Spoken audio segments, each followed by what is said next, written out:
Hello, everyone, and welcome. My name is Jean Gallagher, founder of Discover Rising Tides.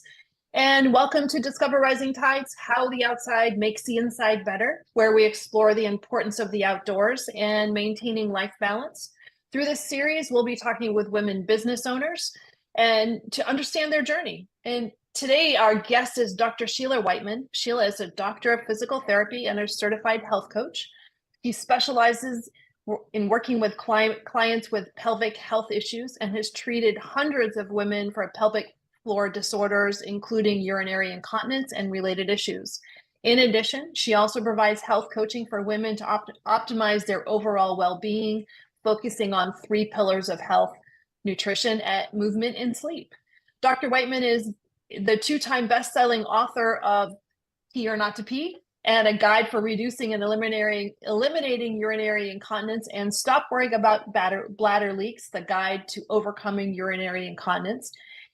In addition to personal coaching, she has several online programs to improve women's health and well-being, and she's also a Pilates instructor and teaches Pilates classes weekly. But first, we start with our Healthy Living Happy Life segment with Denise Stegall. Hey, Denise. Hey, Jean. Happy New Year. Happy New Year to you. And Denise is an international best-selling author of Healthy Living, Happy Life, a practical path to finding a healthy lifestyle that works for you, and curator at Living Healthy List. So this month's topic is fitness after 50. And unfortunately, or fortunately, we both qualify. We can speak from experience. Oh, that's what it is. But yeah, maybe fortunately we qualify. Some of us qualify more than the other. But we qualify. Yes. So what do you have for us today? Well, I'm really excited about this year. This new year, as we embark on New Year, everybody goes, new year, new you, let's reflect, let's do this. Oh my God, it's like sickening. And I thought about this, like, I need to be a new me. I like who I am, but maybe I need to, maybe I want to expect a little bit more. I'm looking for a little bit more. So instead of new year, new you, which is everybody's mantra, my mantra for the year is expect more in 2024. And that said, got a little jingle to it. There's that alliteration again. With that said, you can't just sit back and go, oh, I want to expect more. We actually have to do something physically, emotionally, mentally to make that happen. And so January, I love talking about fitness and fitness over 50, because it's such a big part of our lives. And it's a part that so many people, as they start to get older, say, oh, I can't do this anymore. Oh, my knees creak. I can't do this. And so they do actually less and less activity when they really need to be doing more and more activity, just different activities that work for them. And of course, each one of us is different. My best friend, Jen, she is amazing. She's an athletic trainer. She can lift millions of weights. She can do all sorts of things that my body at the same age is not quite up to, my body can't quite do that at this point. She's been doing it for years. It's part of what she does as a career. So that, so she can do all of these amazing things. She's done CrossFit, and she's amazing at, she's a trainer over at Orange Theory, and she can do a lot of those things with ease. Now, when I try to do some of those things, yes, I can do them, but I need to do them at my speed, with, the amount of weight that makes sense for me. So that's really what I'm quality, talking about. not quantity. Exactly. Yeah. And there's always that challenge of keeping up with the Joneses. And there's a slight ego thing that happens within all of that too. And I think that we have to put that aside and not think about what we used to be able to do. It is what can you do today, and how can you make today better? Right. So the question I always have is, who the heck are the Joneses anyway? Yeah. And why are they so important? It really, and it's true. And social media has really, been a challenge in this respect, because we see people that, we see them at their best, dressed their best, looking their best. And we feel like we need to look like that. And so maybe the social media is the Joneses, are the Joneses. But it is so important to understand, step back and kind of self-assess, like, where am I today? What have I been doing, most recently? What do I enjoy? And how can I bring exercise and movement into my daily routine and make it fun? Mhm, mhm. So I guess one of the things that, Wait, before you people, do that, fun is, I was thinking, because fun is important. And especially when you're talking about physical exercise, because I think that there could be mentally some drudgery that will keep us from doing it there, or it's hard. Hard can be fun though, but it really all depends upon how we feel about it on the inside, and control that so that we're not regretting what we have to do.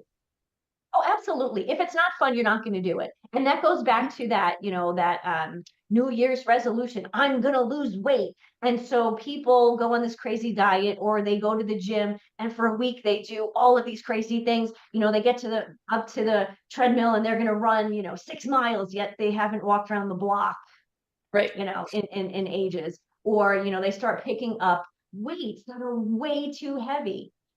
Sure, before I hurt my shoulder, I could easily pick up, two 30-pound dumbbells in my hands. Well, I've got a bum shoulder now. Guess what? It's 8 pounds. Mhm. So, people have to remember that, understand where they are. And the fun piece, if you don't like going to the gym, don't go to the gym. Mhm. I mean, I don't like going to the gym. So I have a mini gym here in my house. And this way it's a lot more fun because I can do it whenever I want. Caveat to that, I do put it in my calendar. I schedule my No, workouts, and I have always to, do. I have always do to. encourage that. But getting it back to that fun piece, you know, exercise doesn't have to be going to the gym or going to boot camp or classes. They're available for people. There's a ton of them online, by the way. Mhm. Um, but I think it's stepping back and remembering, like, what did you enjoy when you were younger? I have a friend who used to play football. And so on the weekends, he's on a flag football team. So, and it's fun. And so because he wants to be in good shape for that, during the week, he'll go for a run a couple of times a week. He said, he'll say, I'm not running, 10 miles a day. He goes, maybe it's 3 miles, 3 miles a couple of times a week. And that gets me really excited about the fun that we're going to have on the weekend, because I'm going to be in good shape. I'm going to have the stamina. Mhm. So it really is about figuring out again what you like. Mhm. And I think too, it's important to, some of that expectation, or the expect more or do more, or having these New Year's resolutions. They, after that honeymoon period, mid-February, it gets kind of old, because I think we forget why we wanted to do this. And for me, what I like to try to do is to think about, as long as I'm consistent, this is what I'm going to get out of it, and remind yourself of why you're there. Not, oh my God, I got to get up again early in the morning. So what, yeah, exactly. So what is the goal? Is the goal to lose weight? That's one thing. Is the goal to feel better, to have more energy, and then actually to track those things? Mhm. That's an important piece, because if we don't track things, then one, we get bored. We won't see progress. And so you're Mhm. not going to, if you don't see progress, even if it's in front of you, if you don't see the progress, you're not going to continue. Um, and I think that's kind of where those SMART goals come in, Mhm. or smarter goals. They need to be obviously relevant. But in there should be an F. We should somehow have the word F in there, because, or an F word, because it does need to be fun again. So SMART Oh, goals not with that word. I'm confused. not that F word. Oh, So I do want quickly, we definitely want people to start moving more. We want them to get back into a fitness routine. And again, whatever that means to somebody, it's something that they need to actually either sit down and figure out themselves, talk with a health coach. Shelia would be Dr. Shelia, who you'll be talking to in a little bit. She'd be a great person to talk to. I'm always here and happy to talk to people about a fitness routine that fits their lifestyle. A couple of things that I think is really important that, we think always, exercise and movement and weight loss. It's almost the number one thing that people always talk about. But at 50 plus, some of the things we also need to think about is our bone density. As we get older, our bones start to get a little frail and our, joints get a little creaky. Mine definitely creak as I walk up the stairs. But with some strength training, it doesn't have to be a lot of strength training. 15 minutes of HIIT twice a week. People will notice the difference in both of those areas. And not just like the physical strength that they could pick up heavier things, but they actually feel stronger in their body. They stand taller rather than the hunch that you start to see older people start to get. We don't want that. Because once we start hunching, all of a sudden, we can't stand up straight. And making sure your core is strong. Yes, absolutely. And, with that muscle mass, it's not about having these huge muscles. It is about muscle mass and tone. And yes, if you're building muscle mass, and that's lean muscle mass, not like I'm saying, these big bodybuilders. When you're building muscle mass, you are losing fat. Whether or not that's the goal, I like the goal really setting the goal as I can lift X amount of weight, this amount of, how often, the reps, and keeping track of that, because that's a lot more fun than stepping on the scale going, oh, I lost a quarter of a pound. But hey, you lose a quarter of a pound. And then, of course, the third thing that I just want to touch on, these are the important health reasons, aside from the physical health reasons, as opposed to the, feeling good and looking good. The third one is your metabolism. When you exercise, you increase your metabolic rate, which in turn burns calories. And if you burn calories, you're going to lose that weight, that stubborn weight that some of us, that people come to a health coach for. And I would say 99.9% of people that come to me want to lose weight. And that's the last thing we actually focus on. Great. This is a great topic for this month. I'm really excited to dive in deeper in the next segments too. Me too. Thanks, Denise. You're welcome. Thank you. Hi, everyone. I'm Denise Stegall. I am the Healthy Lifestyle Coach, or the Healthy Living Liaison, and curator at livinghealthylist.com. And I'm really excited today about my recent conversation with my friend, Jean Gallagher. Jean is a financial advisor with Seaside Solutions and the amazing host of the podcast, Discover Rising Tides, How the Outside Makes the Inside Better. We had an in-depth conversation on the topic of, get this, contentment, and why that is actually a bad thing for you. Watch more and subscribe to Discover Rising Tides at discoverrisingtides.com. I'll see you there. Hello, everyone, and welcome back. And thanks so much for listening. I'm excited to introduce to you Dr. Shelia Whiteman. And Shelia, thank you so much for being here. I know that you connected with me through Denise, and so I'm grateful for that. And so give me a little bit of your background and tell me a little bit about you and how you got started, and we'll dive in. Okay, yeah, we can start there. That's a long story though, so I'm going to start to break that up a little bit because I am not. We could take 20. a medium story. It doesn't have to be too short. I was going to say, but like I said, I'm not 20, so this might, Yeah, I hear that.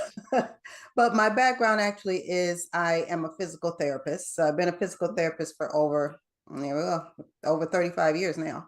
And I started actually loving that, doing orthopedics and doing, general, what you would think a physical therapist does, but we also do branch out into specialties. So towards the last 10, 15 years of my career, I had branched out to first oncology rehab, breast cancer rehab, from there lymphedema, and then women's health, which included women's pelvic health. So that's where I kind of landed and stayed for quite some time. In all of this journey, I've also been teaching various exercise platforms. So that's been a 20-year journey of doing that. So I've taught all the usuals, the Zumba, the kickboxing, the weight training, all of those. But I've also taught for many years, and I still do Pilates. So I teach Pilates equipment, Pilates mat. And probably about 3 years ago, and we'll say pandemic, because pandemic changed lives. Okay. Yeah, that it did.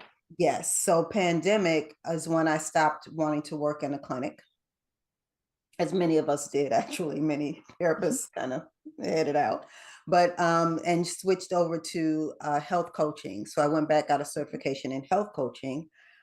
So now I do health coaching, which includes some of the things that I did in physical therapy, which is chronic pain management, obesity, diabetes, etc. And then also I do a lot with bladder leaks. And like I said, I do still teach Pilates. So that's the journey. And then you, of course, have to refresh my memory on the second part of the question. Well, let's start there and we'll work towards the second part of the question. And so it's interesting talking to people of the before and the after COVID, and we all reference before COVID and after COVID and how things have changed. And I can understand that it really did, it enlightens, I think, a lot of people as to what's possible. Because before COVID, we were just in that rat race of this is what we do, this is my position, or this is my business, and this is my responsibility, and this is what this looks like. But COVID forced us all to reflect on how could we do this differently, or what's really important to me, or how can I serve women or others better? Do you agree? Yes, I definitely agree with that. Well, COVID, yes, because what it did was COVID was good in some ways, and in some ways it was not, because it did take away the personalization of the relationships of treatments, but it added in efficiency. Oh, interesting. Yeah. So it actually depends on how you want to look at it when it comes to what I do, which is actually ensuring and making the health and wellness of particularly women, but I can work with anyone, particularly women though, to make their lives so that they are living better, living healthier, et cetera, et cetera. Yes, everything. Before COVID, did you see yourself as a health coach? Well, if you're a physical therapist, but really you were, as a physical therapist, that is what you do. Yes. But defining yourself as a health coach, could you have envisioned that would happen? No, but it was a natural progression, because I don't know if I would have stopped doing physical therapy. So I would not have had to transition over to anything else. I would have probably just done that until I didn't want to do it anymore. And And the health coaching is really, I think, another piece of COVID, or maybe a positive piece of COVID. It's, for some reason, it's given us permission to ask others for help, whether we've become more self-reflective, or maybe it is like you had mentioned, the change of in person and going to somebody in person, or that we became more sequestered, but it brought something else out that also gave us the ability to ask for help, or gee, I wonder how could I make myself better, and from a more rounded outlook. I agree with that. I think a lot of that too has to, not a lot, but some of it has to do with the effect of COVID on the younger people, which then translated to us, people being Mm. older. Younger people are a lot more open about their mental Mhm. health. Oh, yes. Yeah, and that I think helped us, older people, become more open also, because it wasn't for a time, that generation, it was a stigma. Now it is not, because you best believe they will sit there and, I was just out with young people and they were all just sitting there talking about their therapist. And I'm like, Mhm. oh, Mhm. okay, this is an interesting little conversation here. I mean, I didn't have anything to add, but I was like, oh, keep talking. So it was very enlightening. I never thought of that, but you're right. You're right, because Yeah, it was, if you had a therapist, that was behind closed doors. yeah. Oh, Nobody talked about that. That's very true. mhm. That's very true. Yeah. And a lot of And them I think, have no problem oh, seeking a therapist. They have no problem with it. and I think what's interesting too on that same subject of stigmas is that pelvic health were not two words that went together ever. Right, right. Yeah. Nobody actually said pelvic or anything else that was in Oh that gosh, region. no, And no. then when you added health onto it, oh no way. Yeah, yeah, and then and it's like, what is that, and what do you have to do? And I don't even really want a part of that. But yes, it is more mainstream now. It is more mainstream now because you see commercials. Um, Corporate has seen that there is money in this. So if you're looking at television, it is nothing to see, women pulling on the incontinence panties, and so it's just like it's out there. It's out there. And unfortunately, not the non-positive about that is that people are normalizing the fact that you can have bladder leaks and it's cool because you can just put on this Right. underwear. But It's not a solution. It's just a band-aid, but it's it's not just a talking about band-aid. the health portion of it. Right, because they don't but it opened people's eyes to, okay, well, wait a minute, we don't have to suffer for anything in silence. Mm-hmm. Yeah. Yeah, I think that's really important to be able to have these conversations, comfortably have these conversations, or be able to search out people that can help you with these conversations. And when we're talking about health, and correct me or tell me if I'm heading down the wrong path, but what I've noticed is that health is more than talking to your doctor. It is, people are open to having, or maybe it's in the land of podcasts, that there's so much information out there that good information from people that are knowledgeable about different aspects of health. And it broadens our minds to think, well, maybe I do need to consider what I consume and what I do for activity, and how it's all connected to make myself be a stronger self as I age.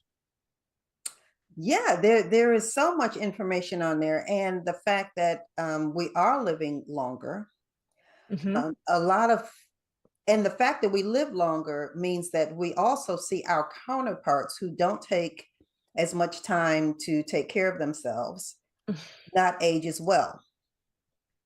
So I think, boy, that's a motivating factor. yeah, that is a very motivating factor. And so many, probably the average person can see, a family member, a friend, whoever who fits into that category.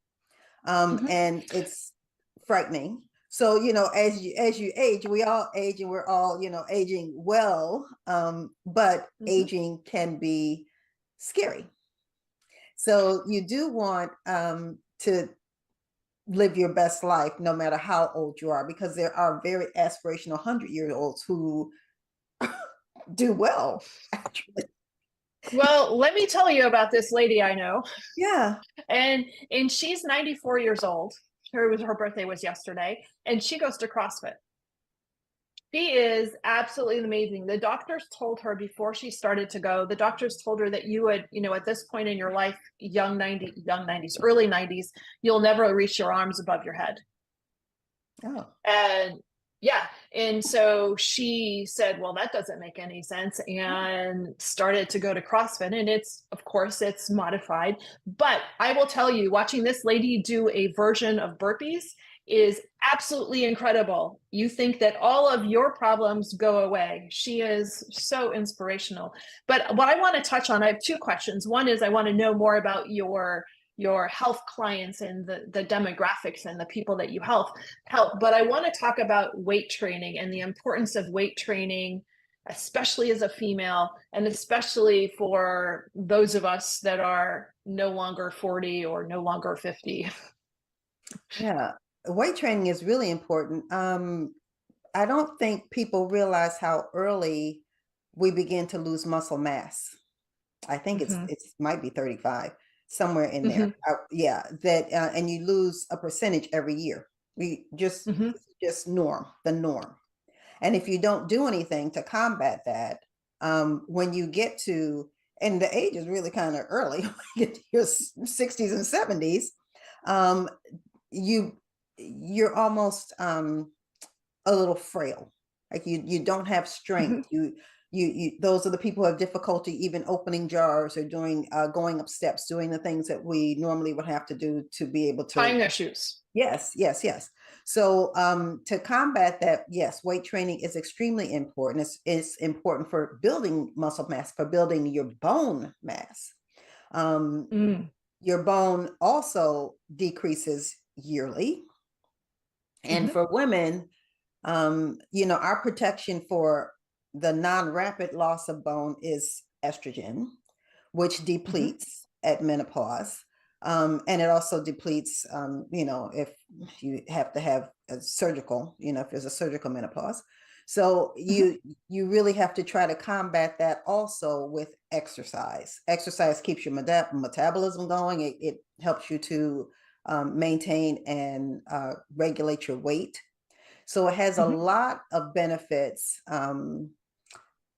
that you should just keep doing this as long as you possibly can, even for 1, 2, as you get older, even if you use lighter weights. It doesn't make any difference. You don't have to use heavy weights in order to get the benefit of doing weight training.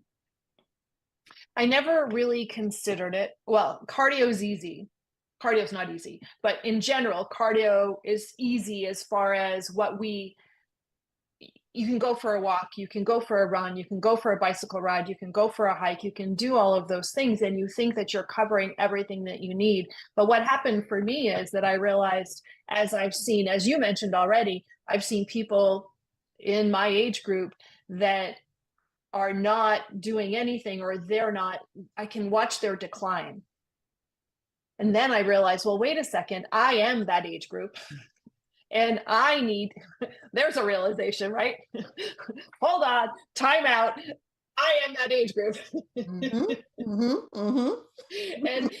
it's not the cardio. The cardio is very important, but that is not everything, because all of a sudden, what are we going to do in the next 10 or the next 20 years? Because, our parents, other generations, 60 and 70 were very different than they are right now for us currently right now. Yeah. And their childhoods were different though, too. I think they probably were able to even build more residual bone mass from the beginning, because they were the milk drinkers. They were the extremely active children. They did a lot more even manual type labor as their profession. Our professions are more interesting. Yeah. So our professions are more, half of them are computer based, probably, where you sedentary. You sit a good part of the day. And children now, and even going back probably even 20, 30 years, we started driving our children everywhere, or they don't play outside as much as they did. They did not have that freedom. So so now the future generations, us too, we are so stuck on electronics and our phones, and then you have the younger generations currently now that are video games and TVs and sedentary. Yeah. Mhm. Yeah, And I changing don't know that what's gonna mindset. happen with that. But the great advantage with them is that they have more medical knowledge and more access to it. Mhm. So they might be able to combat that maybe Mhm. as they age. Mhm. That I don't know. So what I hope so. Yeah. What are your demographics for as a health coach? What are the types of people that are finding you? So the demographics, they range, it's really a wide range. So if I have people who are younger, and that's in the, I would say 26 to 35 range. So Mhm. I'm working with them either for weight management of a chronic disease, so that's like diabetes, or bladder leaks, because they Mhm. do have bladder leaks. Some of the ones I work with. I'll also work with women postpartum who, you do have many women have bladder leaks when they're towards the end of their pregnancy, but when it lasts at 6 to 12 months past that, then it's unusual and Mhm. not the norm. So I see them. When it comes to the middle range, 40, I would even say 40 to 60, maybe even above that, but people above 35, 40, I'll say it like that. Then it's chronic disease management, um, obesity, diabetes, high blood pressure, and then management of, say, for example, fibromyalgia, some of those diseases, to help them to begin to exercise, begin to move, begin to do things so that they're not so tired, to be able to gauge what they can and cannot do, and then of course push them further, so that Mhm. they can be as comfortable as they can, doing as much as they can throughout the day. And Mhm. then I have programs, several programs that are geared towards bladder leaks, because that is what I took out of the pelvic health realm that I was doing Mhm. to health coaching, because that is something that is manageable and can be eliminated with an online type program in education Mhm. and exercise. So I have online programs for that. Can we talk about that just a little bit? Sure. The bladder leak part, Mhm. because I know nothing about this other than it happens, right? So I struggle with the right questions to ask you, but what you mentioned, which I surprised me, is that you're talking with the people in the 26 to 35-year-old group for that issue as well. And my first thought was, oh, probably after pregnancy. But is that always the case? Is it is it always the case that women after pregnancy continue to leak? No, no, actually, it was my bad question. Is it always the case that if you're talking to a woman that's younger and she has a bladder leak, was it really caused from a pregnancy, or are there No. other reasons for that to happen? Okay, I understand. Yeah, Yeah, usually, that yeah, was all me. yeah, it was kind of, but that's a 50-50. No, no, a lot of the women I work with have never been pregnant. Like Oh, wow. they've never been pregnant. So, and Mhm. I start to see them for something else. Either they need to get jump started on weight loss or something like that. But I always do ask several questions, because if you're gonna spend the money to see me, then we might as well just talk about everything. Okay. So we get everything off the table. And then whatever I can help you with, I'm going to help you with, whether that's what you came to me for or not, if you want it. If you want to. So they will I come and like that a lot, because a lot of people come to a person for, here's my problem, and then the person that's providing the service says, well, here's the fix to your problem, but they don't ask about these other areas because everything is connected. everything is connected. But that's the kind of Mhm. physical therapist I was, though. That's why the profession got a little Mm. harder as I stayed in it longer, because it became more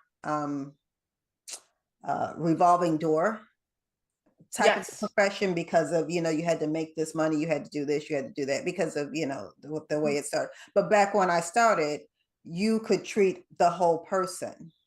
Now, if you go to therapy, well, if you had knee pain, you're going to be seen for that knee pain. And if you have to come back for your shoulder, well, you're coming back for your shoulder on a different diagnosis. So we can kind of keep spreading this situation out.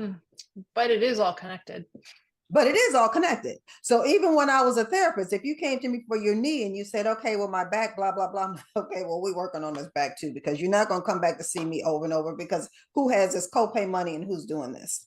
So yeah, so that just carried over from just a kind of, I guess, practitioner I've always been.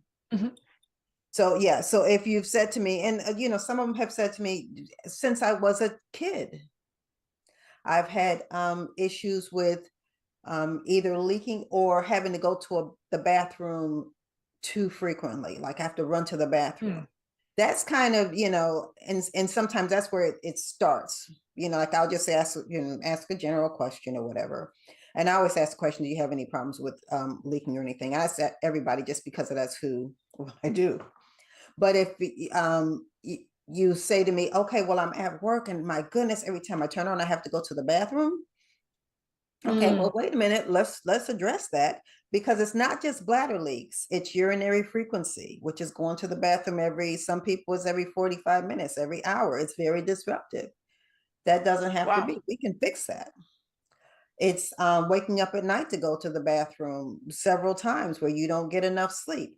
And sleep is, if we're not sleeping, we're not healthy. It's true. Very true.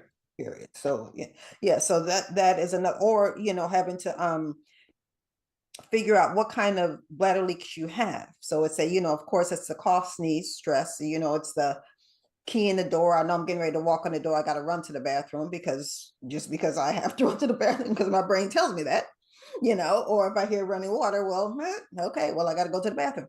So there's different kinds of bladder leaks, and there's different things that you can do to reduce and eliminate them, which is why sometimes it's not so successful when you're trying at home, because you go to your doctor say do Kegels. Number one, you don't know what they're talking about. It's like, okay, fine, I'll keep squeezing until whatever. But if you're not doing it correctly, what difference does it make? You kind of just wasting your time. Yeah. Interesting. And there's a stigma around that. So I applaud you for being the person to ask the question, to open the conversation. Yes. Well, and asking that kind of question, I ask a lot of invasive questions. So I'm just saying. So it's your job. You don't really get to know. And if you're and I can kind of gauge you, depending on how you answer me, I can gauge how far, you want to go with it.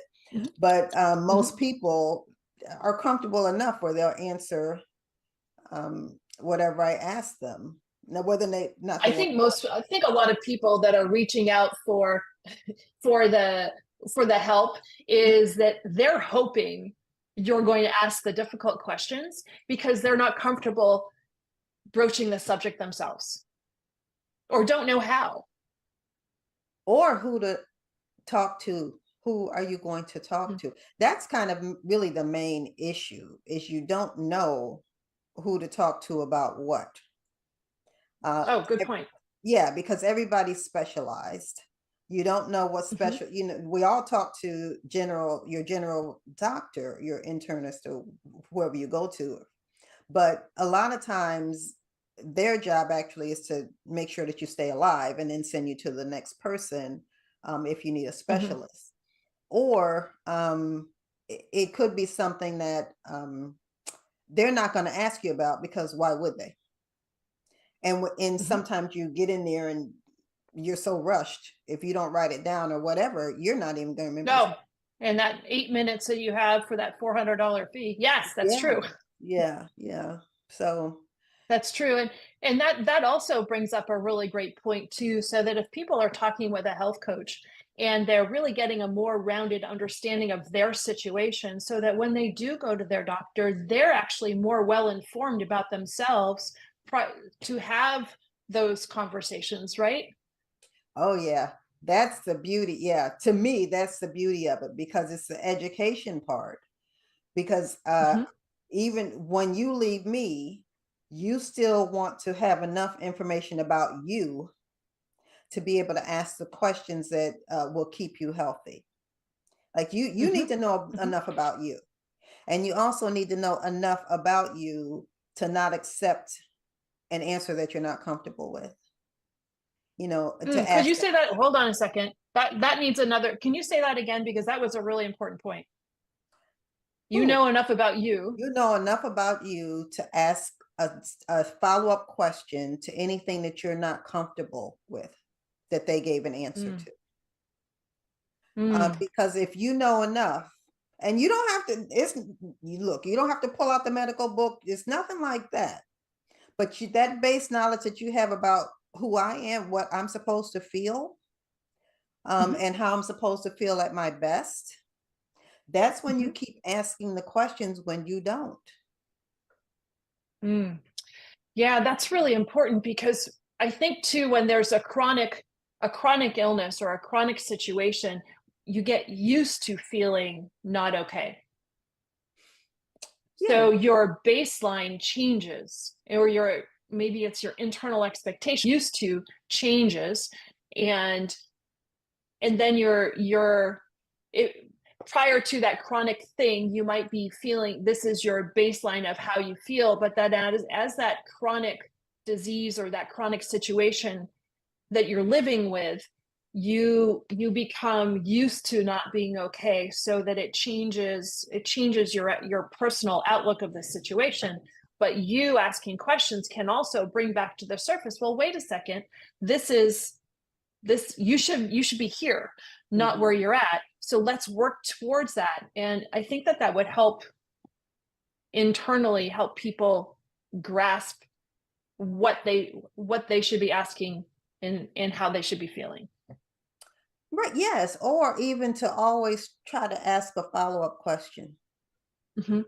Doesn't, just always, because that might open up the door to another conversation of something that might be a benefit to you. Mhm. Just Mhm. don't accept. And and I'm not um saying this in a negative way. I'm saying it more of, be your own advocate. Mhm. And then the best way to be our advocate is to have information. Right. Mhm. Exactly. And that's where what you do is so important, because you are bringing that education and that support and providing tools for us to get better as well. Yeah. And working one-on-one, it's not just the general tools, because we all have Google and WebMD. We're all going Everybody. to die if we Google. I was gonna Just say, Google yeah, it. everybody. Don't let them give you something, that word that you looking it up on Google. But that does not mean that word that you look up on Google, or that diagnosis that you see on Google, that the symptoms are going to be the same for you. You're going to react the same. You need the same treatment. Mhm. Everybody is individualized. So that's why it's Mhm. really nice to not only get your information, and I don't even like for people to Google a lot, because Google will have all of us dying, of course. Right. Exactly. And then we really all will need therapy. So we want to stay away from really diving into that as much as we can. Maybe some general information, yes, but to get information from someone who is a health professional that is related to whatever you need. And so when people work with you, what does that look like? What's the process in your coaching sessions like? Well, the process, so after the first session, because the first session is really where I get an idea of what's going on. And every session, you still have things that you need to do before the next time I see you. Mhm. And that's something that both of us kind of talk about. And then you set the goal. And I kind of agree with you, put it that way. But everybody has, and it's always a small step, because we Mhm. need to have something that is achievable, Mhm. and that you can feel good about doing. So yeah, so I would say that each, and we come back, the next time we come back, we talk about whatever you had to do. We build on that, because um, whatever you did will tell us what, if you can continue that, if we need to veer off, like, so everything is always like, what are you doing today and this week that we can Mhm. take for the next week and bring you up a notch and just keep bringing you up to where you want to be. And it doesn't take as long as people think, if you do the work. And yeah, you There's a gotta do the kicker. work. So yeah, and I do, even when I was in the clinic. So I'm one of those people where, you do kind of want to do the work, because you don't really want to look at me and say I didn't do it. Because I don't know, it's just Mhm. something about me where people don't want to disappoint me. I'm so happy about that. But yeah, so they do kind of do it. And yeah, so we just continue to progress. That's the way it is. I can't talk specifics because uh I don't think anybody's come to me and they've been the same as another person. They're Mhm. all generous. Some people are more motivated, some people are less motivated, some people's symptoms are more. Yeah, so it all depends. That makes sense. But um, what I really like about that is that it's personal and it's personalized. Because if you're telling me that everybody comes to you for different things, that also tells me that you're not pigeonholing your people into certain categories. And I love that, because everybody's situation is different. Yeah, I don't delve a lot into the whys. Some things happen, Mm. but I know there are whys. Mhm. And sometimes you have to take that into account. We Mhm. all got a backstory. Mhm. I Mhm. can't treat everybody the same. It's true. That's true.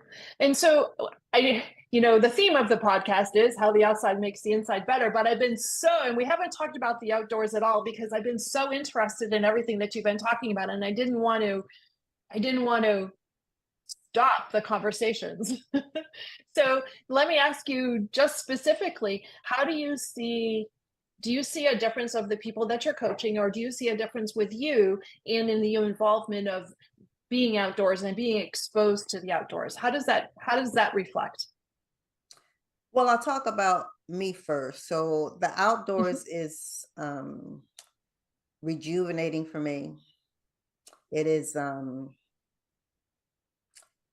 I love the water.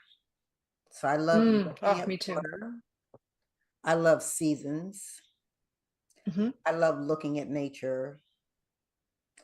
I love the wonder of the world. I put it that way. So I can sit and I'm like, I am in awe. Mhm. I'll be outside looking at I'm like, thank you, Jesus, for just thank you. So that's me. For my clients, I always encourage them to go outside. So Mhm. I encourage sunlight. Mm. I Even if you sit outside, because for people who can't walk, people who can't get around, you know, Mhm. their family members, I'm like, okay, can they sit outside? Can you put them outside? Say what, I don't know what, but put them outside 10 minutes something. So for a little bit of air, light, reflection, however you want to look at it. But I think that there is power in Mhm. nature and power in the sun and the moon, but Mhm. just that you need, um just to keep yourself ticking. Mm. Yeah, I think that that's also important to remember, because when we think of the outdoors, we think about, for me, well, I think activity, got to do something. And so it doesn't always have to be that way. It is almost more important to be able to take the time and to sit quietly. But also, if you're physically not able to do some sort of an activity outdoors, just being outdoors is important. getting that sun on your face and actually getting the sun into your eyes and bringing it down into the inside is really, really very important, especially the morning sun. Right. If you can get out in the morning, fabulous. I always encourage walking, because to me, that's the easiest thing for people who can do it, to get out and walk. And this is for people, not the gym people, not the, not the super hikers, all these people, because you're going to get your activity.